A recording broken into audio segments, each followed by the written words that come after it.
ती उठते आणि ह्याला काय बोलते, चल माझ्याबरोबर आपण ह्या पाण्यात जाऊ. हा तिला ना बांधतो, कसं कसं करून बांधतो आणि बराच वेळ हे करतो.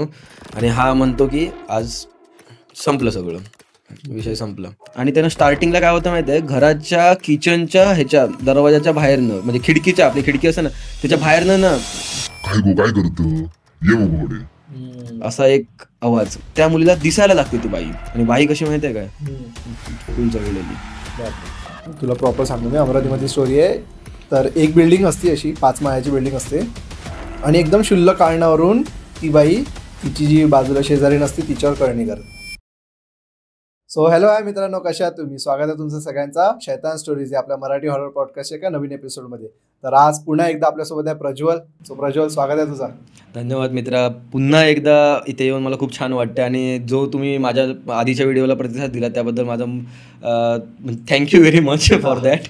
आणि दुसरी गोष्ट की तुला पण थँक्यू की मला इथे पुन्हा बोलवलं. नाही, तुझी आधी स्टोरीज इतक्या भारी होत्या आणि आपण डिस्कस पण करत होतो की आपण नेक्स्ट सेगमेंटमध्ये थोडं तंत्र आणि थोडं कळणीबद्दल तुम्हाला गोष्टी सांगणार होता. म्हणून मग मी तुला पुन्हा एकदा बोलवलं.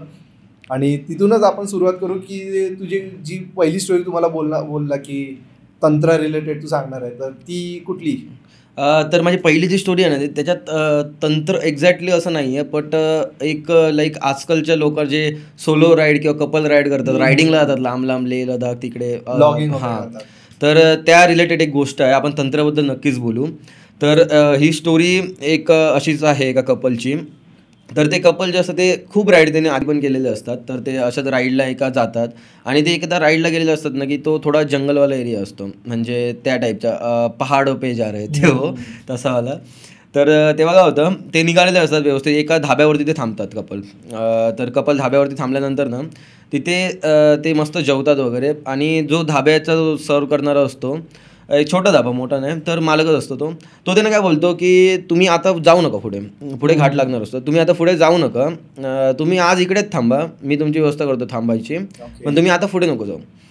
तर त्यांना आपल्याला एक डाऊट येतो ना की हा का थांबायचा, बरोबर मुलगी आहे, सेफ्टीचा इश्यू आहे. तर ते म्हणतो नाही काका, आम्ही जातो व्यवस्थित, तुम्ही नको काळजी करू, आम्हाला सवय आहे रात्रीचं बाईक वगैरे चालवायची. तर ते काका म्हणतात नाही बाळांनो, माझं ऐका, तुम्ही आज नको जाऊ, तुम्ही इथे थांबा. तर ते ऐकत नाही, शेवटी निघतात. ते पुढे गेल्यानंतर ना एक तिने एक ठरवलेलं असतं स्पॉट, एक लेक आहे वरती, उंचावरती, त्याच्या तिकडे ते कॅम्पेन करायचा त्यांचा प्लॅन असतो. टेंट वगैरे आपला ते छोटावाला घेऊन आलेले असतात. तर ते सगळे करतात, जेवून वगैरे आलेले असतात, कपल असतात, थोडा टाईम स्पेंड करतात मस्तपैकी. आणि खूप छान व्ह्यू असतो वरती, आकाश एकदम मोकळं, नदी आहे, शांतता, कोणी नाही आसपास. तर ते सगळं झाल्यानंतर ना ते असे झोपायला जातात. ते झोपल्यानंतर ना थोड्या वेळानंतर जो मुलगा असतो ना त्याला एक बाहेरनं आवाज येतो की सपोज आपण त्याचं एक नाव काय पकडूया, मनन पकडूया त्याचं नाव. मननला आवाज येतो की त्याची जी गर्लफ्रेंड आहे ती त्याला बाहेर बोलवते. आणि तो उठून बघतो, त्याची गर्लफ्रेंड बाजूला नसते. तर तो बाहेर जातो. तो बाहेर गेल्यानंतर ना त्याची गर्लफ्रेंड जी असते ना ती पुढे चालत त्या लेककडे जात असते. आणि हा तिला म्हणतो, अगं आता कशाला जातेस, म्हणजे तुला स्विमिंग करायचं तू सकाळी कर, पण आता नको, आता सेफ नाही आहे. तर ती ह्याचं ऐकत नाही, ती आपली चालली पुढे. आणि हा तिच्या पार्टनर तिला थांबवण्यासाठी जात असतो. ती चालत पाण्यात जाते. आणि हळूहळू इथपर्यंत म्हणजे मानेपर्यंत, नंतर ह्याच्यापर्यंत, तशी ती पूर्ण पाण्याखाली जाते. आणि हा बघून हा शॉक होतो की अचानक हिला काय झालं. हा पार्टनर धावत जातो, तिला जातो, उडी मारतो, तिला काढतो आणि असं हातात घेतो, होल्ड करतो. हातात घेतल्यानंतर ना त्याला 2 मिनिटं समजत नसतं की काय झालं, म्हणून तो असा तिकडे, त्याचं तोंड त्या साईडला असतं, लेक साईडला असतं पाण्यामध्ये. त्याला पाटणा आवाज येतो, तू पाण्यात काय करतोयस. आणि हा पण त्याच्या गर्लफ्रेंडचा आवाज असतो. पाठी वळतो, त्याची गर्लफ्रेंड त्याच्या समोर उभी असते. आणि तो खाली बघतो, खाली काहीच नसतं हातात. आणि हे सगळं झाल्यावरती ना दोघे खूप घाबरतात. ते म्हणतात की आता इकडनं निघायचं. ते पटापटा येतात बाहेर. हिला काय बोलतो, मी गाडी हे करतो, बांधतो बॅग्स वगैरे, तू टेंट क्लोज कर. आणि ही टेंट क्लोज करायला जाते त्याची गर्लफ्रेंड. आणि तोपर्यंत ना ती टेंट क्लोज करता ती अचानक तिथे बसते, तिथेच खाली बसते शांतपणे. हा बॅग्स वगैरे आणायला तो बघतो तरीही हलत नाही. आणि हा तिला उठवायचं, काय झालं. तर ती खूप वियर्ड बिहेव करते, जस्ट लाईक पजेस झाली त्या टाईपमध्ये. आणि ह्याला समजतं की हिच्याबरोबर काहीतरी म्हणजे पजेस्ट झाली ही. तर तो काय करतो, एक नॉर्मल आपण हनुमान चालीसा म्हणू शकतो असं काय काय विषय, पण त्याच्यात तेवढा ऑरा नसेल. आपण लास्ट पॉडकास्टमध्ये पण बोललो ऑराबद्दल वगैरे, त्यात तेवढं नसेल, त्याची स्पष्ट उच्चार नसेल, तीव्रता नसेल, पण ते काही इफेक्ट नाही आलं. बट ती जी असते ना, ती उठते आणि ह्याला काय बोलते, चल माझ्याबरोबर आपण ह्या पाण्यात जाऊ. आणि हा म्हणतो तू हलवतो वगैरे, असं तू वेडी झालीस का, चल आपल्याला निघूया इकडे, नाही मला इथे थांबायचं असं असं वगैरे. तर हा जातो, बॅग्स वगैरे तिला तसंच थांबवतो, बॅग्स वगैरे सगळं बांधतो, बाईक स्टार्ट करायला बघतो, हिला कसं कसं ओढून तिथे बसवतो, बाईक स्टार्ट होत नाही.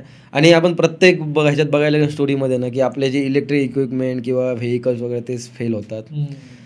तर त्याच्यानंतर काय होतो की तो तिथे नंतर ती असते, ती अशीच बसून असते आणि ह्याला बोलते गाडी तुझी सुरू नाही होणार. एकदम क्रिपी आवाजात, गाडी तुझी सुरू नाही होणार. आणि हा असा पाठी वळून बघतो, पहिला आरशात बघतो ना, तर एकदम त्याला विचित्र काहीतरी वाटतं. पाठी वळून बघतो तर तिचे डोळे ना असे फुल काळे झालेले, डोळे काळे झालेले एकदम, असं म्हणजे तिचा फेस वेगळाच झालेला, क्रिपी झालेला. आणि हा काय करतो की उतरतो आणि तिला कसं तरी काहीतरी करून थांबवायचं. ती उतरायची आणि जीव म्हणजे तिकडे पाण्यात जायला पाहिजे. हा तिला ना बांधतो, कसं करून बांधतो आणि बराच वेळ हे करतो. आणि जेव्हा ना मेन टायमिंग येतो 1-2-3च्या आसपास, तेव्हा सगळ्या गोष्टी अनकंट्रोलेबल व्हायला सुरुवात होतात. म्हणजे ती एकदम अशी ती दोरी बिरी सोडायला किंवा त्या टाईपचं, म्हणजे ती आउट ऑफ कंट्रोल होते याच्यापेक्षा. आणि हा म्हणतो की आज संपलं सगळं, विषय संपला. आणि तितक्यात ना म्हणजे ती जात असते आणि हा म्हणतो की आता ही जाते तर आता मी तर एवढं नाही थांबवू शकणार, माझ्याकडनं संपलं, आणि जर ही आता जाते मग मी जाऊन हिच्यानंतर माझीच बारी आहे, असा विषय. तितक्यात ना ती जी असते तिने आपली दोरी तोडलेली असते, ती निघत असते. तितक्यात ना कोणतरी पाठून येतं ना आणि तिच्यावरती अंगारा फेकतं, ती मोठ्याने ओरडते. आणि तितक्यात मग ह्याला पण ती ओरडलं, ह्याला पटकन अशी जाग येते. हा बघतो इकडे तर तेच काका जे ते ना त्या धाबावरती सांगत होते की थांबा तुम्ही पुढे नको जाऊ, तेच असतात. आणि ते दोघं जण मग त्यांच्याबरोबर त्यांची बायको असते, ती हिला पकडते वगैरे आणि तिला काहीतरी आय थिंक बांधतात काय, एक शाल कसली तरी टाकतात. ही शांत होते आणि हिला घेऊन ते आपल्या घरी जातात वगैरे. आणि घरी गेल्यानंतर ना दुसऱ्या दिवशी सकाळी जरा सगळं ओके, ते देवळात नेऊन आणतात सगळं. आणि हां, त्यात पण असं आहे ना की ते नुसतं देवळात तिला नेत नाहीत, ते गावातले जे लोक असतात ना, ती तिथे जमतात देवळामध्ये आणि तिला पहिलं देवळात घेऊन जातात. तिला ते समथिंग काय हळदीचं वगैरे काहीतरी असं अभिषेक केला, म्हणजे लेडीज तिला आतमध्ये घेऊन हळदीच्या पाण्याने वगैरे आंघोळ वगैरे घालून नंतर ती काही ते प्रोसेस असते आतमध्ये नेऊन ते करतात. सगळे पुरुषांबरोबर हा बाहेर उभा असतो. पण हा बाहेर उभा असतो ना, मोठमोठ्याने ती ओरडत असते आतमध्ये, देवळाच्या आतमध्ये खूप मोठ्याने ओरडत असते. ह्याला कंट्रोल नव्हतं, म्हणतात की काय चाललं, मला जाऊ दे आतमध्ये. पण हे सगळे सांगतात की थांब. नंतर काय आलं, जेव्हा ते बाहेर उभे असते, ती आतमध्ये प्रक्रिया चालू असते ना, तेव्हा तो एकदम फ्रस्ट्रेट होऊन विचारतो की नक्की आमच्याबरोबर झालं काय. तेव्हा ते काका काय बोलतात की जेव्हा तू माझ्या धाब्यावरती आलेलास ना, तेव्हा नुसतं तुम्ही दोघंच नाही आलेलात, तुमच्या बरोबर तुझ्या पाठी एक एंटिटी होती. हां, आणि मला ती दिसत होती, पण मी तुला त्या टाईमला जर ते बोललो असतो ना, तर ते माझ्यासाठी चांगलं नव्हतं. आणि हे आमच्यासाठी नवीन नाही आहे, आमच्या इकडे हे होतंच हे गोष्ट. समजा असं कोण बाहेरनं आलं तर त्यांना हे लागतंच, असा विषय. मग ते शेवटी मग ते सगळं प्रोसेस वगैरे हे करून ना, म्हणजे जी काय असेल ती प्रक्रिया वगैरे करून ते सगळं मग ती बाहेर येते. मग ते थोडे दिवस थांबतात आणि ते निघून येते. ही स्टोरी मी आय थिंक माझ्या ओळखीचा कोणतरी होती, तिने मला असं हॉररच्या गोष्टी आपल्या चालतातच, रात्री हॉरर येतच, तेव्हा तिने मला ही सांगितलेली. सो म्हटलं की ही गोष्ट नक्कीच आपल्या व्ह्युअर्सपर्यंत पोचली पाहिजे. मस्त स्टोरी होती. आणि तेच आता कसं असतं, मोस्टली स्टोरी तर ऐकण्याच्याच असतात ना, कारण एवढं लिहून कोणी ठेवलेलं नाही. त्या सगळ्या स्टोरीज आपण ऐकूनच त्या स्टोरीज येतात आणि त्या स्टोरी आपण आपल्या सगळ्या व्ह्युअर्सला पोहोचवतो. ज्या आपण ऐकलेल्या आहे ते तुम्ही पण ऐका. हां, तेच. कारण शेवटी हॉरर ही गोष्ट अनुभवण्यापेक्षा ऐकायला जास्त मजा येते, अनुभवाची हिंमत तर होणार नाही आहे. तसेच विषय आहेत. सो माझ्याकडे आता आपण तंत्रबद्दल बोलणार असं आपण प्रॉमिस केलं आहे लास्ट पॉडकास्टमध्ये. सो तंत्र जे आता आपण म्हणतो, तंत्र म्हणजे काय, आताच्या ह्याच्यामध्ये ना, तंत्र म्हणजे एक आपला बघण्याचा जो अँगल आहे तो कशामध्ये काळी विद्या ती करणी केली किंवा वाईट करण्यासाठी हे केलं, तसं त्या ह्याने बघतो. बट असं म्हटलं जातं, असं मी वाचलं की तंत्र जे आहे ना ते स्वतः बनवलंच आहे आपले शिवभगवाननी, महादेवांनी बनवलेलं आहे. तर तंत्र म्हणजे आपण एक नॉर्मल सायन्स भाषेत आपण डेफिनेशन काय की आता माईक सुद्धा तंत्र आहे, कॅमेरा पण तांत्रिक गोष्टी जे फंक्शन करतं ते म्हणजे तंत्र. आणि स्पिरिच्युअलिटीमध्ये जे फंक्शन करतं त्याला आपण तंत्र तांत्रिक गोष्टी किंवा तांत्रिक क्रिया असं म्हणतो ज्यावेळी आपण हे करतो. त्याच्यामुळे माझं फक्त आता एक मेन मेसेज हाच मला पोचवायचा आहे की लाईक तंत्र म्हणजे नुसतं हे काळी जादू काळी विद्या ह्यामध्येच नाही, तंत्र पॉझिटिव्ह वेमध्ये पण असतं. आणि लास्ट पॉडकास्टमध्ये आपण ते ऑराबद्दल वगैरे जे बोललो ना, ते हेच आहे की आता कितीतरी आता साधूज आहेत, कितीतरी संत आहेत जे कितीतरी वर्षापासून जगत आहेत आणि हे भूत प्रेत बाधा हे खूप गोष्टी हे त्यांच्या कंट्रोलमध्ये आहेत. जे आता जो आपण एखाद्या तांत्रिकडे तो भूत काढतो, कसं काढतो, त्यांनी काहीतरी ती तंत्र साधना ती सिद्धी प्राप्त केली, साधना प्राप्त केली म्हणून तो काढू शकतो ना. तो त्याच्यावरती त्या एंटिटीपेक्षा ह्यांचा ऑरा जास्त स्ट्रॉंग आहे म्हणून ती एंटिटी त्यांच्या अंडर येते किंवा त्यांच्या कंट्रोलमध्ये येते. सो हाच एक विषय आहे. आणि तंत्र रिलेटेड ना माझ्याकडे स्टोरीजमध्ये एक स्टोरी आहे जी थोडी करणी बाबतीत आहे किंवा त्या अँगलमध्ये आहे. सो मी आता पर्सनली रिअल एस्टेटमध्ये असल्यामुळे आमची जमिनीची कामं किंवा जमिनीच्या बाबतीत डिस्कशन खूप होत असतात. तर त्याच्यामध्ये कसं माहिती आहे, ही स्टोरीमध्ये ना एक म्हणजे कोकणात तुम्ही ऐकलं असेल किंवा बऱ्याच ठिकाणी भावाभावांमध्ये भांडणं जमिनींमुळे घे तुटणं ते कॉमन आहे, घरोघरी मातीच्या चुली तसा विषय. तर ह्याच्यात कसं आहे माहिती आहे की एक 5 भाऊ असतात ते, त्यातला जो एक असतो तो गावात शेती वगैरे करतो, बाकी सगळे मुंबई पुणे मेट्रो सिटीजमध्ये शिफ्ट झालेले असतात.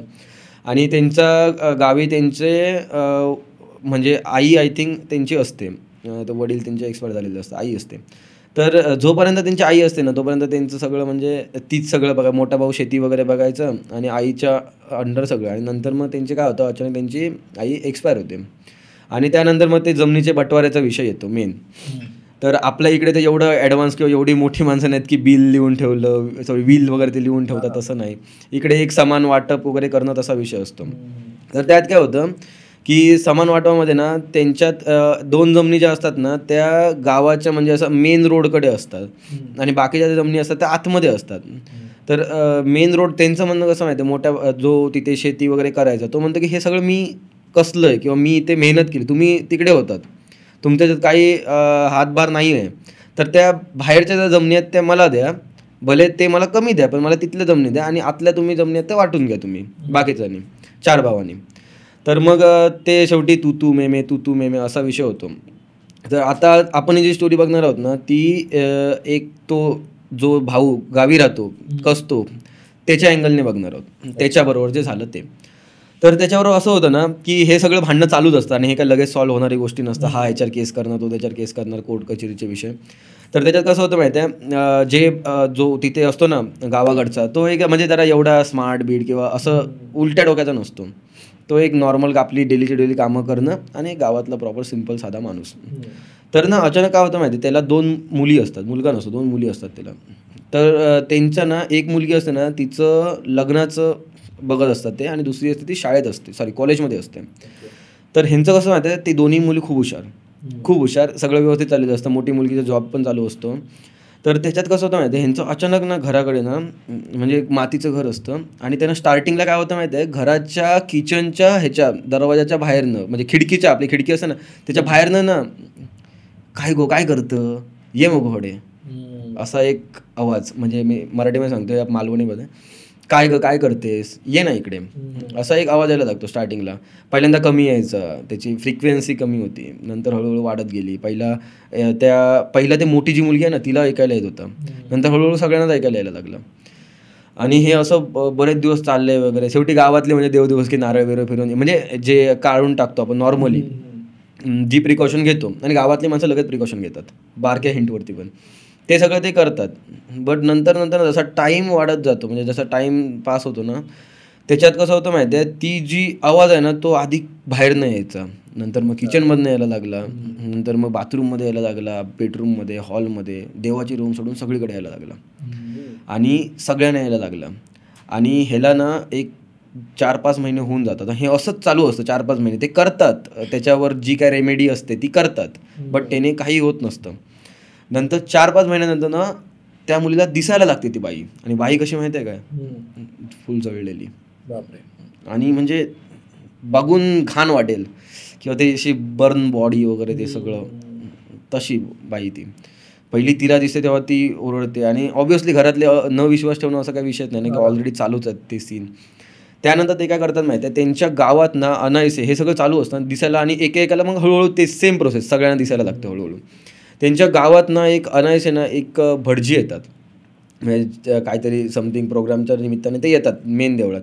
तेव्हा ते जे येतात ना, आणि ते हे पण असं म्हणजे त्यांना भेटण्यासाठी म्हणून जातात, पण ते जे भटजी असतात ना ह्यांच्याकडे बघून ह्यांना डायरेक्ट सांगतात की तुम्ही मला उद्या ह्या टाईमला इकडे म्हणजे माझ्या इथे घरी येऊन तिथे मी स्टे केले तिकडे मला भेटा. आणि ते स्वतःच सांगतात, हे काही बोलत नाहीत ते ना मी तुम्हाला भेटायला आलो ना, असं काही नाही. ते जस्ट त्यांच्याकडे बघून बोलतात की तुम्ही मला उद्या भेटायला या. तर सीन कसं होतं माहिती आहे, ते जेव्हा भेटायला जातात ना तेव्हा ते सांगतात की असं असं झालं. ते बोलले भटजी शेवटी म्हणजे त्यांच्याकडे सिद्धी असतील त्या की त्यांना सगळं ऑलरेडी माहीत असेल. तर ते काय बोलतात की मला सगळं माहिती आहे, तुमच्या परिवारावर करणी केली. आणि हे नुसती करणी नाही, स्मशानक्रियाबद्दल तू ऐकलं असशील. हां, तर स्मशानक्रियावाली ती त्या टाईपची करणी केली. मला एक्झॅक्टली म्हणजे एक्झॅक्ट प्रोसेस काय ते वगैरे माहिती नाही, बट स्मशानक्रिया म्हणजे लाईक की स्मशानमध्ये जाऊन एखादा जी तिथली आत्मा असते, जिला मुक्ती नाही भेटली असते, तिला जी काय तिची डिमांड असते ती फुलफिल करून आपलं काम करून घेणं, सिम्पल डील, तसा विषय असतो. तर तिथं काय होतं ते म्हणतात ह्याच्यावरती आता उपाय काय आहे, तर ते म्हणतात की पहिली ही करणी केली कोणी हे आपल्याला शोधून काढलं पाहिजे. आणि करणी केली तर ते जे आपण म्हणतात ना पुरून ठेवणं किंवा असं काहीतरी खायला घालणं, त्या टाईपचं. मध्ये ते एक हिप्नोटिझम वगैरे अजय देवगणचा पिक्चर वगैरे आहे त्या टाईप. म्हणजे काहीतरी ना करणी करताना ना काहीतरी लागतं, मधलं ब्रिज काहीतरी लागतं. म्हणजे एकतर त्या जिथे करतोय आपण त्या जमिनीत किंवा त्या ह्याच्या ठिकाणी काहीतरी पूर्ण किंवा काहीतरी खायला घालणं, सिम्पल. तर ते काय करतात माहिती आहे की त्याला पण म्हणतात की हे गोष्ट एवढी आता जशी जशी ती गोष्ट प्रोसेसमध्ये जाते ना तशी तशी ती गोष्ट ती एवढी स्ट्रॉंग होत जाते, तिची पॉवर वाढत जाते. तर त्याच्या याने ते लगेच फाईंड करणं इझी नाही. मग ते काय म्हणतात माहिती आहे, तुम्हाला मी ना एक म्हणजे तुमच्या घरातलं व्यक्ती आहे, मी कन्फर्म सांगते तुमच्या घरातलं व्यक्ती आहे कोणतरी, हे मी सांगतो, पण कोण आहे हे सांगण्यासाठी ना आपल्याला एक काहीतरी मार्ग काढावा लागेल. मग ते काय करतात माहिती आहे की ते ना एक म्हणजे काहीतरी वस्तू काहीतरी देतात, म्हणजे अंगारा वगैरे समथिंग. ते काय बोलतात माहिती आहे, जेव्हा तुम्ही घरी तुम्ही सगळेजण एकत्र असाल ना तेव्हा तुम्ही ही गोष्ट खीर किंवा कशातरी मिक्स करा जेवणात आणि सगळ्यांना द्या. आणि ज्याचं दुसऱ्या दिवशी जो रक्ताची उलटी किंवा म्हणजे पोटात दुखून रक्ताची उलटी वगैरे उलटीत रक्त पडेल त्याने हे केलेलं आहे. तर आता लगेच तर काय नव्हतं, मग हे काय करतात काहीतरी असं कारण काढून ना सगळ्यांना बोलवतात, जमिनीचं वगैरे वाटणी वगैरे सांगून काहीतरी बोलवतं. मग येतात सगळ्यांना खायला घालतात. तर ह्यांच्यातला ना जो मधला भाऊ असतो तो जास्त न बोलून शाणा असतो, तो उलटी वगैरे करतो आणि हे करतो. मग जेव्हा उलटी करतो तेव्हा पण ह्यांनी काय सांगितलेलं असतं की तुम्ही लगेच हे करू नका, बोलू नका त्याला की असं रागात वगैरे, तुम्ही मला फक्त सांगा कोण तो. मग ते सांगतं की असं असं माझा हा भाऊ आहे, 3 नंबरचा भाऊ समजा पकडून त्याला तो आहे. तर मग हे काय करतात, ती जी क्रिया आहे ना तिला तोडण्यासाठी करणी केली तोडावी लागते. तोडण्यासाठी ना एकतर त्या एंटिटीच्या बदली तिच्यापेक्षा पॉवरफुल एंटिटीला आपण आपल्या भाषेत आपण तिला हायर करून तिला एक तर ते करावं लागतं. पण हे ना करणी कोणाचं वाईट करणं ना ह्याचं एक गोष्ट खूप कॉमन आहे. आता समजा ना मी कोणाचं तरी वाईट केलं, मी कोणाला तरी करणी केलं ना, ते बाउन्स बॅक होऊन माझ्याकडे परत येणारच, 100% येणार. कर्म ते 100% येणारच असा विषय. मग हे काय म्हणाल आपण तसं नको करूया, आपण जी एंटिटी आहे ना जी त्यांनी आपल्याला सोडली तिला आपण त्यांच्याकडे परत पाठवूया, आपण कोणाला हायर नको करूया. तर ते क्रिया वगैरे काहीतरी करतात, पण ते काय म्हणतात जिथे पुरलेलं आहे ना पुरलेलं ते शोधून काढा. मग हे त्यात विचार करतात की बाबा गेल्या 6 महिन्यात कुठे काय कोणी काय केलं आहे किंवा घरात कुठे खोदकाम झालं आहे वगैरे असं बघतात ना. तर तो जो भाऊ असतो ना त्याच्या रूममध्ये ना त्याने एक असा म्हणजे एक लाकडीनं छोटंसं कपाट काय चेअर आणून ठेवलेली असते आणि त्या चेअर ना ती ते अशीच आणून ठेवलेली आहे, त्याच्या धूळबी झालेली आहे पण ती हलवलेली नसते. तर मग तो अचानक त्याचं काय क्लिक होतं काय माहिती, पण ती चेअर हटवतो, खाली बघतो ना तो असं नुकतं असं हल्लीची म्हणजे बाकीच्या मातीपेक्षा ती जरा ते हे वाटत होतं, सॉरी मातीने फरशी जरा ती लूज वाटत होती. मग तो उचलतो, त्याच्या आतमध्ये ना म्हणजे काळ्या कपड्यामध्ये ना बांधलेलं असं काय काय साधन होतं, म्हणजे एक बाहुली लिंबू त्या जे तंत्रक्रियासाठी वापरतात ते सगळ्या गोष्टी होत्या. तर मग ते काय करतात, ते सगळं घेतात ते जे पुरलेलं असतं ते आणि ते घेऊन जाऊन त्या पंडितकडे देतात त्यांच्याकडे आणि मग ते त्याच्यावरती काहीतरी करतात आणि नंतर तेच त्यांच्यावर परत पाठवतात. आणि नंतर मग तो जो असतो ना भाऊ त्याचं मग ते सगळं शेवटी त्याचे कर्म त्याला हे होतात. सो अशा प्रकारची एक स्टोरी आहे की लाईक करणी वगैरे आपल्याकडे खूप चालतं, पण हे गोष्टी दिसतात एवढ्या साध्याने आणि ह्या गोष्टी कोणावरती आपण लालचमध्ये येऊन केलं तरी ते आपल्यावर परत येतातच. ते कळणीचं बाउन्स बॅक होतं माहिती आहे का ते मी एका बुकमध्ये वाचलं होतं की जेव्हा आपण सपोज आता एका माणसाला कळणी करायची आहे ना तो काय करतो आता एका माणसामध्ये ना 5 लेयर्स असतात म्हणजे बॉडीमध्ये जसं मी माझ्या त्या डेथवाल्या पॉडकास्टमध्ये सांगितलं होतं की 5 लेयर्स असतात त्यात एक असे एक कार्मिक लेअर असते कर्मांची लेअर असते. आता ज्या बाकीच्या 5 लेअर आहेत ना या आपण त्या भूताला नाही देऊ शकत म्हणजे बाकीचे असं समज की जे आपले 5 तत्व आहेत बॉडीमधले तेच तर हे सगळे फिजिकल एलिमेंट्स तो नाही घेऊ शकत आणि तो भूत काय कारण त्याच्या कर्मांमुळे तो भूत आहे. कारण जर ते बॅलन्स झालं असतं तर त्याला तो गेला असता एक तर स्वर्गात किंवा नरकात जे असेल तिथे तो गेला असता किंवा त्याला दुसरा जन्म मिळाला असता पण ते त्याचा बॅलन्स नाही म्हणून मग तो काय करतो आपल्या कर्मांपैकी आपल्याला म्हणजे उसणं मागतो किंवा मग त्याच्यापैकी एक भाग मागतो एक वाटणी मागतो. जेव्हा आपण कळणी करतो ना तर आपल्याला माहीत नसताना ती वाटणी होऊन गेलेली असते आणि मग ती जागा फुलफिल करायसाठी ती कळणी आपल्या बाउन्स बॅक होते. Okay okay okay. म्हणून मग आपण दुसऱ्यांचं वाईट करायसाठी जेवढा पार्ट खर्च केलाय मग ते आपल्यासोबत तेवढा वाईट झाल्यावरच तो पार्ट पूर्ण भरतो बरोबर.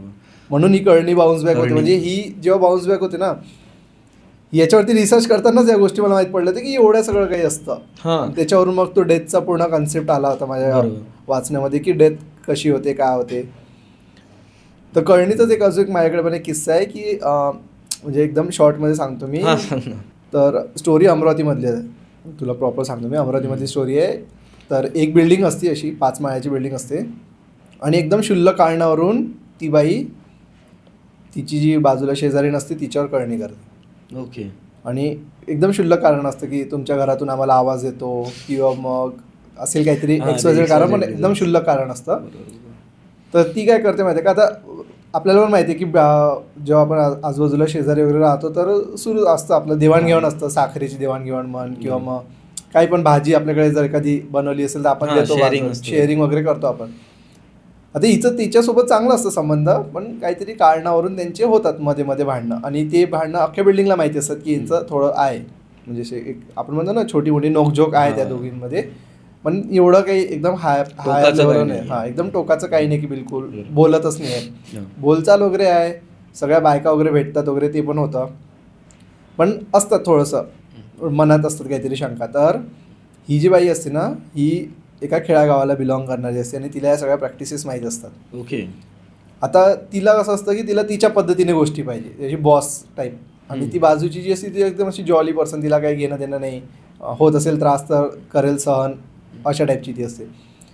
तिला तिचा काहीतरी एक 2-3 महिन्यापासून एक कोणतीतरी गोष्ट खटकत असते. ती ही काय करते माहिती का तिला साखर म्हण की काहीतरी देण्याचे हिशोबाने तिला वाटी भरून देते एक स्वीट. ओके. कुठलं तरी स्वीट देते भांडं परत देताना वगैरे भांडं परत देताना म्हण किंवा मग असंच की आमच्याकडे बनवलं होतं तर तुम्ही पण घ्या टेस्ट करा बरोबर असं बोलून तिला देते. आणि त्या बाईला त्या दिवसापासूनच म्हणजे लूज मोशन सुरू होतात आणि लूज मोशन म्हण त्यानंतर डायरिया वगैरे ती दवाखाना वगैरे करते पण तिला दवाखान्यात गेलं तर कसं तात्पुरता इंजेक्शन वगैरे दिलं किंवा मग सलाईन वगैरे भरली तर तेवढ्यापुरतं तिला ठीक वाटतं पण तिला परत ते व्हायला लागतं. मग ती काय करते माहिती का त्यांच्याच बिल्डिंगमध्ये ना म्हणजे त्यांच्या बिल्डिंगमध्ये नाही त्यांच्या बाजूच्या बिल्डिंगमध्ये एक वैद्य राहत असतात जे असं आयुर्वेदिक वगैरे करतात त्यांना जाऊन दाखवते. तर त्यांचं असतं ते नाडी वगैरे तपासतात नाडी चेक करतात आणि ते तिला बोलतात की देतात तिला थोडे आयुर्वेदिक औषधी देतात. तर त्या आयुर्वेदिक औषधांचं कसं होतं माहिती का ते जेव्हा ती औषध खाते ना ते औषध तिच्या पोटात जातच नाही ते तिला उलटी होऊन जाते त्याची ते बाहेर पडायचे सारखे. मग ती त्यांच्याकडे जाते परत की तुम्ही दिलेलं औषध मला पचतच नाही पोटातच जात नाही मी खाल्लं की लगेच 15 मिनिटात मला उलटी होते. मग त्यांना समजतं की काहीतरी गडबड आहे. आता ते कसं ते आयुर्वेदिक ते असं तो खूप एक जुना माणूस असतो त्याला कळणी वगैरेच्या पण गोष्टी माहिती असतात. मग तो काय करतो की तो त्याच्या एका मित्राचा म्हणजे त्याच्याच एका ओळखीमधल्या एका जणाचा नंबर देतो हिला बोलतो की तू याला जाऊन भेट आणि एकटी जा म्हणजे नवऱ्याला पण नको घेऊन जाऊ कोणाला सोबत घेऊन नको एकटी जा त्याला भेट त्याला सगळं सांग आणि तो तुला जे प्रश्न करेल ना त्याचे त्याला एकदम आठवून दे पण एकदम परफेक्ट आन्सर दे. असं काही म्हणजे असं तुला आठवत नाही आहे किंवा असं नाही जोर दे आठव आणि सगळं सांग त्याला नीट. ती त्याला जाऊन भेटते मग तो तिला मागचे 3-4 महिन्यातली सगळी हिस्ट्री विचारतो. मग त्यांचं कॉन्व्हर्सेशन खूप म्हणजे 2-1 तास कॉन्व्हर्सेशन चालतं. ती त्याला सगळ्या गोष्टी सांगते काय काय झालं आहे तिचं कोणासोबत काय वाद झाला आहे का ती कोणाला काही बोलली आहे का तिने कोणाला काही दिलं आहे का, या सगळ्या गोष्टींचा तो ॲनालिसिस करतो आणि तिला बोलतो की मी तुला उद्या सांगतो की काय झालं तुझ्यासोबत, मला आज लागेल. आणि तो काय करतो, तिचे थोडेसे केस, डोक्यावरचे केस थोडेसे तोडून घेतो, तिच्या साडीचा पदर थोडासा कट करून घेतो, एक छोटा पीस, आणि असंच तो 2-3 आयटम म्हणजे तिच्या अंगावरचे जे 2 आयटम आहेत ते ती ठेवून घेतो तो आणि तिला घरी पाठवतो. आणि तिला बोलतो की तुला आज काही होणार नाही, जातो. मग दुसऱ्या दिवशी जेव्हा ती जाते ना, तेव्हा तो तिला सगळं सांगतो. म्हणजे अशा पण काही गोष्टी असतात जी तिने त्याला सांगितलेल्या नसतात, त्या पण तो सांगतो. आणि मग तो सांगतो की तू त्या दिवशी त्या बाईने दिलेलं एक असं आयटम खाल्ला होता, त्याच्यामुळे तुला झालेलं आहे, तर आता त्याचं एक टेन्शन नको घेऊ, ते तुझ्या बॉडीमधून पास होऊन जाईल. मग तिला ते पण शॉक असतं की ते अजून पण माझ्या बॉडीमध्ये, म्हणजे 1 महिना होऊन गेलेला असतो तरी पण ते बॉडीमध्ये कसं काय राहिलं. तो बोलतो की तू काय कर, तिची ती वाटी आहे का तुझ्याकडे अजून पण, तर ती असते हिच्याकडे, आणि त्याला पण माहिती असतं की ती हिच्याकडेच आहे. तर तो काय बोलतो, तो तिला एक रेसिपी देतो, आणि खूप असं विचित्र गोष्टी असतात, म्हणजे एकदम असं म्हणतात जंगली गोष्टी असतात, म्हणजे वेगळ्या झाडाचा पाला वगैरे. तर तिला पूर्ण लिस्ट देतो तो, या सगळ्या गोष्टी तू वेच, तुला जिथे सापडतील तिथे जाऊन शोध, हे तुला दुकानात सापडणार नाही, तुला हे शोधावं लागतील. मग ती काय करते, गुगलवरून काय आहे त्याचा तो दिसतो कसं, ते फोटो वगैरे सगळं शोधते. तर ते तिला शोधायलाच कमीत कमी म्हणजे 1 आठवडा निघून जातो तिला ते सगळ्या गोष्टी शोधायला. ती सगळ्या गोष्टी शोधते, घरी आणते, त्यांनी सांगितलेल्या रेसिपीनुसार ते पूर्ण तयार करते. आणि त्याला म्हणजे ते एक स्वीटच असतं ॲक्च्युली, पण त्याच्यामध्ये त्या सगळ्या गोष्टींचा थोडा समावेश असतो. आणि ती प्रॉपर तयार करते. आणि ती जी वाटी असते ना तिने दिलेली, ती वाटी एकदम स्वच्छ धुवून त्यांनी सांगितल्याप्रमाणे त्याच्यामध्ये ती भरते सगळं काही, आणि स्वतः जात नाही द्यायला. काय करते, तिच्या नवऱ्याला बोलते की हे एवढंच असं सांग त्यांना की आपल्या घरी बनवलं आहे म्हणून, आणि तिला नेऊन दे, मला काही प्रश्न करू नको, तिला पण काही तुला प्रश्न करू देऊ नको. मग तो पण म्हणतो की ठीक आहे, काही प्रश्न करत नाही. तो गपचूप जातो आणि त्याच बाईच्या हातात ते देतो, आणि ती खाते वगैरे. तिच्या डोक्यातच नसतं की असं काही होऊ शकतं म्हणे. ती जेव्हा त्या गोष्टी खाते ना, तिने इकडे त्या गोष्टी खाल्ल्या, इकडे हिचं सगळं पास झालं. तो तिथे ती कळणी, इकडची कळणी तिला ट्रान्सफर, म्हणजे ती कळणी ट्रान्सफर नाही करते ऍक्च्युली, ती कळणी कट करतात. म्हणजे तिने केलेली कळणी असते ना, तर ती जे तो थ्रेड असतो मधला तो कट करायचा ते असतं. म्हणजे ही तिच्यावर कळणी करत नाही, फक्त ती कळणी कट करते.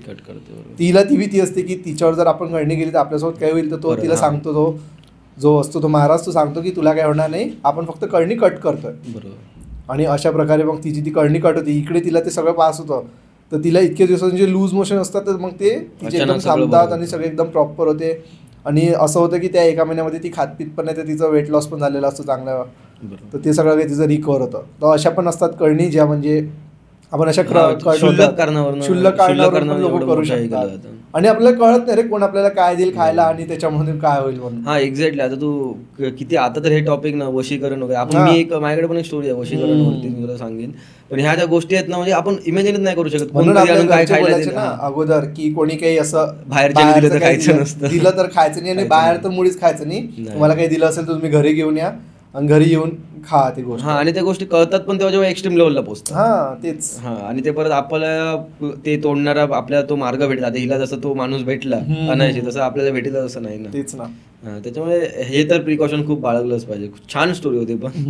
थँक्यू. तर मी तुला जे बोललो, माझ्याकडे पण एक अशीच वशीकरणवरची स्टोरी आहे. तर ह्याच्यात कसं असतं माहिती आहे, 3 जणांचा ग्रुप असतो कॉलेजपासून. ते आधी लहानपणापासून एकत्र 3 जण, 2 मुलगी असते, 1 मुलगी असते. तर ते पुन्हा मुंबईला मेट्रो सिटीमध्ये कॉलेजसाठी राहत असतात. तर त्यांचं कॉलेजला सुट्टी पडतात एक्झामची. तर ते म्हणतात की घरी जाण्यापेक्षा आपण कुठेतरी जरा फिरायला. आणि त्यांचं असं होतं की त्यांना फिरायला खूप आवडायचं. आणि असं नाही फिरायला कुठे क्राऊडेड प्लेस असं, त्याला कुठेतरी एकदम दूर, तिकडे जास्त लोक जात नाही, जास्त टुरिझम होत नाही तिकडे. तर ते ना एक हिमाचल वगैरे त्या साईडला ना, हिमाचल वगैरे काय तिकडे डोंगरावरती, तिकडे पहाडावरती. तर तिकडे ना ते जातात एका अशा गावात जातात जिकडे टुरिझम जास्त, म्हणजे असं टुरिस्ट जास्त जात नाही. पण गाववाली जागा खूप सुंदर, म्हणजे असं हेवन ऑन द अर्थ असा विषय. पण तिथले गावातले खूप चांगले असतात लोक. तो गावातला जो मुख्य असतो तिकडचा, मे बी सरपंच वगैरे असेल, तो कसं की टुरिस्ट आलेत, मुलं आलीत, आपल्या गावाचं पण नाव बाहेर जाईल किंवा असं आहे ना, ते एक वेलकम चांगलं करतात. आपल्या इंडियात तो कल्चर आहे किंवा अतिथी देवो भव. तर ते त्यांचं खूप चांगलं वेलकम करतात. वरती तिकडे हॉटेल नसतं तर आपल्या घरी त्यांना राहायला देतात, सगळं त्यांना खायची पाहिजे हे करतात, अरेंजमेंट करतात. दुसऱ्या दिवशीपासून काय होतं की त्यांना गाव दाखवण्यासाठी किंवा आजूच्या चांगल्या चांगल्या सुंदर गोष्टी दाखवण्यासाठी एक माणूस पण अपॉइंट करतात ते ओके. की ह्याला घेऊन जावं. आणि त्या गावात कसं असतं माहिती आहे, तिकडे एक ना असं एक थंड, ती हिमाचल वगैरे अरुणाचल प्रदेश आहे थंड जागा, तिकडे ना एक असा झरणा असतो जो जरा वॉर्म वॉटरचा असतो. तर हॉट स्प्रिंगल्स. तर तिकडच्या बायका ना तिकडे आंघोळीला जायच्यात, म्हणजे सकाळी पहाटे उठून एक, आणि ते आयुर्वेदिक असं ते पाणी असतं असं म्हणायचे. तर ही काय, हिला काय बोलतात की तू पण चल आमच्याबरोबर, ते सरपंचाची बायको बोलते की तू पण चल आमच्याबरोबर. तर ती म्हणते ठीक आहे, दुसऱ्या दिवशी सकाळी उठते, ती त्यांच्याबरोबर जाते. आणि तो पूर्ण रिस्ट्रिक्टेड एरिया, म्हणजे लेडीज तिकडे कोण जात फक्त लेडीज. तर ते काय होतं, ती जेव्हा आंघोळ वगैरे करत असते तेव्हा थोडी थोडी, म्हणजे अर्ली मॉर्निंग जाते पण थोडी थोडी सनराईज असते. तर तिला कसं माहिती एकदम वरती ना असं, म्हणजे ते असं एक गोल हे असतं वरतीच असं उंचवटा असतो, तर तिकडनं असं दिसतं की एक कोणतरी पोरगा ना, एक 20-22 वर्षाचा पोरगा आपल्याला बघतोय. ती मोठ्याने ओरडते आणि मग सगळे गावात, म्हणजे ते बायका असतात ते बघतात काय ती, म्हणजे तेव्हा ते मला बघतोय तिकडनं, मग ते सगळे जातात त्या पोरग्याला पकडतात. आता पकडल्यानंतर ना ते ही खूप ओरडते त्याला, कानाखाली वगैरे 2-3 मारते, ओरडते त्याला. आणि तितक्यात तिची आई धावत येते आणि आई पण त्याला अशी बाजूला वगैरे घेते, माझ्या पोरग्याने काय केलंय, मारू नका. म्हणजे गावातले पण शांत होतं. मग ही विचारते, याने एवढं केलं, तुम्ही शांत कसे काय आहात? तेव्हा तिला ते सांगतात की हा पोरगा थोडा मेंटली डिसेबल आहे, जरा मंद टाईपचा, त्याच्यामुळे तो जाणून बुजून इंटेन्शनली नाही अनइंटेन्शनली असं तो आला इकडे. तर त्याच्यामुळे मग हिला पण एक गिल्ट होतं किंवा एक सहानुभूती येते त्याच्याबद्दल की अरे यार, मी जाणून घ्यायच्या आधी मी डायरेक्ट ऍक्शन घेतली. तर हिला ती गिल्ट असते. मग ती मग सगळे घरी जातात, तो आपल्या घरी जाते, ही सगळी घरी येते. त्या दिवशी गाव फिरते पण तिच्या डोक्यात हे चालू असतं, यार मी असं कसं केलं. शेवटी एक आपण असतं ना की बाबा एखाद्याचं असा डिसेबल माणूस किंवा मेंटली जरा अनस्टेबल माणसाबरोबर आपण चुकीचं वागलो न समजून घेता, तर ते तिच्या मनात असतं. आणि अनायसे तो पोरगा तिला दुसऱ्या दिवशी भेटतो, म्हणजे त्याला चॉकलेट देते, त्याच्यावर गोड गोड बोलते, म्हणजे नीट बोलते त्याच्याबरोबर, सगळं हे जातं. आणि तो मग मध्ये मध्ये त्याच्याबरोबर खेळायला वगैरे येत जायचा, ही त्याच्याबरोबर नीट खेळायची, सगळं नीट चालू असतं. आणि 2-4 दिवस होतात आणि नंतर ना तो मुलगा जो असतो ना, तो हिला खाण्यासाठी ना एक तिकडच्या गावातली एक स्पेशल डिश असते ती घेऊन येतो आणि आवडीने खाते स्पेशल डिश म्हणून. आणि काय होतं की त्याच्यात दुसऱ्या दिवशीपासनं ही म्हणजे पूर्ण वेळ आधी ती गावातला तो जो त्यांना गाईड अपॉइंट केलं होतं त्याच्याबरोबर आणि त्याच्या 2 मित्रांबरोबर फिरायची. ते मित्र तिला विचारत पण असं, अरे ह्याच्यावर एवढं कशाला हे करते एंट्री. मी सांगते यार मला ते वाईट वाटलं की मी ह्याला असं केलं, म्हणून मी जरा सहानुभूती म्हणून असते. तर ज्या दिवशीपासून तिने ते खाल्लं त्या दुसऱ्या दिवशीपासून ना ही फक्त त्याच मुलग्याबरोबर असायची, खेळायची त्याच्याबरोबर फिरायची, त्याला केस विस्कटले असते नीट करायची, दिवसभर त्याच्याबरोबर असायची. आणि तो मुलगा दररोज तिला काही ना काहीतरी खायला आणायचा. आणि त्यात मेन गोष्ट नोटीस केली काय माहितीये, त्या तिच्या मित्रांनी वगैरे, तिला दुधाचे कोणतेही प्रकार नाही झाले होते, लॅक्टोस तसा विषय होता, लॅक्टोस इंटॉलरंट विषय होता तिचा. आणि तो मुलगा तिला बऱ्याचदा खीर घेऊन यायचा आणि आवडीने खीर खायची, एक म्हणजे शेवटचं एक दाणा पण ते हे पण नाही सोडायचे, असं अशी खायची ती. तर ह्यानी तिला विचारलं, पण तुला तर दुधाचा प्रॉब्लेम आहे ना, तू कशी काय खीर खाल्ली? नाही मला आवडली खीर, मी खाल्ली. आता यांचे प्रश्न पण ती उडवायला लागलेली. आणि तिचा जो मित्र होता ना, त्या दोनापैकी एक मित्र होता ना, तो थोडा विचार करणारा, जरा शार्प माइंडेड होता. तो बोलला की आता खूप झालं इकडे, तू त्याच्याकडे जायचं नाही, त्याच्याबरोबर फिरायचं नाही, आपण उद्याच्या उद्या आपण घरी जाणार आहोत, बस झालं, खूप फिरलं. आणि त्याला सपोर्ट म्हणजे कसं माहिती आहे, तो जे हेड होते ज्यांच्याकडे ते स्टे करत होते गावाचे हेड, ते पण जरा त्यांना माहीत असतं की गावात काय चालतं काय नाही ते. मग ते पण म्हणतात की जरा थोडं मला पण सस्पिशियस वाटतंय, तुम्ही जावा आतापुरती, परत तुम्ही कधीतरी या. तर ती मुलगी जेव्हा बोलतात ना की आपण उद्या जायचं, आपली उद्या तिकीट काढली बसची वगैरे, ती खूप जाम हायपर होते, मी येणारच नाही, मला इकडेच राहायचं, मला इकडनं नाही जायचं, असं गोष्टी. तर मग ते काय मुख्य असं ते काय म्हणतात ते ना की थांब, तू काही बोलू नको, ओके म्हण, 2 दिवस थांबा. मग तो त्यांच्या सांगण्याप्रमाणे 2 दिवस थांबतो. आता त्याच्यात दुसऱ्या दिवशी रात्री काय होतं माहिती आहे की ही मुलगी अचानक रात्री उठते आणि चालत सुटते. चालत ती गावाच्या वेशीकडचं जे जंगल असतं ना तिकडे घुसते आतमध्ये, आणि आतमध्ये चालत जाते ती जंगलाच्या एकदम आतमध्ये. आणि तिचा पाठलाग हे दोघं जण आणि तो जो हेड असतात ना ते आणि त्याचे 2-3 माणसं असे करतात. ह्यांना डाऊट तर आलेला होते, काहीतरी विचित्र चाललंय. तर ते करतात आणि जेव्हा ते एकदम जंगलाच्या मधोमध वगैरे एकदम सुनसान एरियात पोहोचते ना, तिथे कोण असतं माहिती आहे काय? ती मुलगा, तो मेंटली अनस्टेबल मुलगा आणि त्याची आई.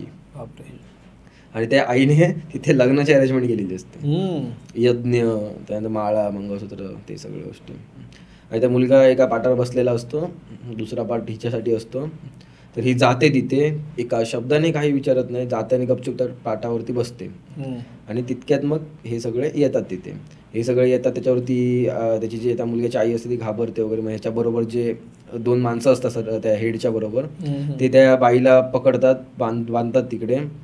आणि तो तर पोरगा काय मेंटली अनस्टेबलच होता, त्याचा काय विषयच नाही. बट मग गावच्या बायका वगैरे त्या बाईला मारायला वगैरे लागतात की आपल्या गावात हे एक म्हणजे मेहमान म्हणून किंवा पाहुणे म्हणून आलेत आणि तू असं कसं करू शकते. मग ते खूप रडायला लागते आणि सांगते की रडत रडत बोलते की माझा मुलगा कसा आहे तुम्हाला माहिती आहे, मेंटली अनस्टेबल आहे, त्याचं सगळं करावं लागतं, त्याची काळजी घ्यावी लागते. तर मी आता आहे, मी नंतर गेल्यानंतर कोण करणार, असा विषय. मग तो एक इमोशनल अँगल येतो की आईच्या त्या तिने बाकी इंटेन्शन काहीच नाही, एक आईच्या ममतेमुळे तिने ही पाऊल उचललं. पाऊल चुकीचं उठवलं तरी त्याची आईची ममता असं हे होतं, तो अँगल आला. मग ते गावातल्याने त्याला मारलं वगैरे नाही, मग त्यांना फक्त बोलले की तुम्ही गावाच्या म्हणजे बहिष्कृत केलं, गावातनं बाहेर काढलं. आणि मग जसे हे आले तसे गावातले पंडित जे वगैरे होते त्यांनी सगळं त्यांच्या प्रक्रिया वगैरे जे काय असते ते रेमेडी केली. आणि त्यानंतर ती मुलगी ओके झाली आणि मग हे आले. पण ते येताना मग तो एक्सपिरियन्स, असे एक्सपिरियन्स मग ते आयुष्यभरासाठी कायम लक्षात राहणारे एक्सपिरियन्स असतात. तेच असा विषय. तेच तर आजच्या पॉडकास्टमध्ये आपण भरपूर तंत्र, वशीकरण, कळणी याबद्दल भरपूर बोललो. तर कसं वाटलं तुला इथे येऊन? मला तर लास्ट टाइम मी तुला आधीच्या पॉडकास्टमध्ये पण तेच बोललो, खूप तुझे ज्या प्रकारे तू नरेट करतो किंवा ज्या प्रकारे तू पॉडकास्टमध्ये खूप छान बनवतोस. थँक्यू. तुला सपोर्ट पण चांगला आहे, सबस्क्रायबर्स पण तुझे वाढत आहेत आणि हळूहळू तुझी ग्रोथ खूप चांगल्या प्रकारे होते. आणि एक असं नाही वाटत की कुठे एकदम ह्याच्यात असं म्हणजे एकदम प्रेशराईज नसतं, आपण फ्रीली आता आपण 1 वे कन्व्हर्सेशन नाही आहे, 2 वे कन्व्हर्सेशन असतं. त्याच्यामुळे खूप मजा आली मला. आणि थँक्यू व्हेरी मच की तुम्हाला इथे बोलवलंस आणि या बाकीच्या आपल्या सबस्क्रायबर्सपर्यंत अशा हॉरर स्टोरीत पोहोचवण्याचा मला चान्स दिलास. थँक्यू तुला पण की तू तुझा इतका वेळ काढून आमच्यासाठी आला आणि म्हणजे एक सोडून तू 2 पॉडकास्ट केले आमच्यासोबत, त्यासाठी पण थँक्यू. आणि मित्रांनो, तुम्हाला हा पॉडकास्ट कसा वाटला हे तुम्ही आम्हाला कमेंट्समध्ये सांगू शकता. पॉडकास्टला लाईक करा, चॅनलला सबस्क्राईब करा. तुमच्याकडे पण काही स्टोरीज असतील तर तुम्ही ते आमच्यासोबत शेअर करू शकता. मी गुगल फॉर्मची लिंक डिस्क्रिप्शनमध्ये देतो आहे. आम्हाला इंस्टाग्रामवरती फॉलो करा, शैतान स्टोरीज पॉडकास्ट हे इन्स्टा हँडलचं नाव आहे. आणि शैतान स्टोरीजला बघत राहा. Thank you very much.